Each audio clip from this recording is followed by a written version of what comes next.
Ever seen that frustrating, failed CRSF error when trying to connect your apps in Zapier? You're not alone. This common hiccup, a failed cross-site request forgery token, can feel like a roadblock to automation bliss, but don't worry. We're going to break down exactly what it means and how to fix it fast.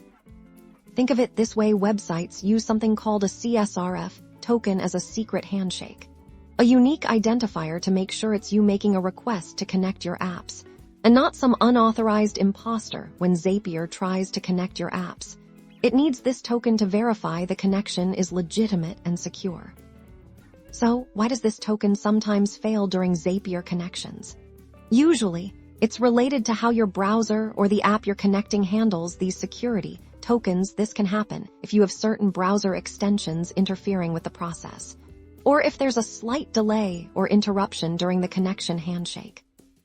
The good news is, the fix is often straightforward. First, try a simple page refresh within Zapier if that doesn't do the trick.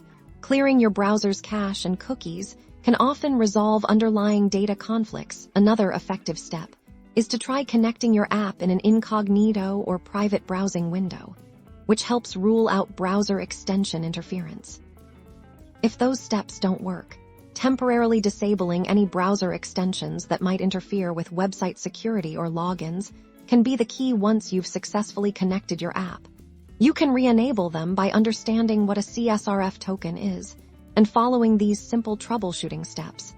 You can get your Zapier connections back on track and ensure seamless app integration. Happy automating!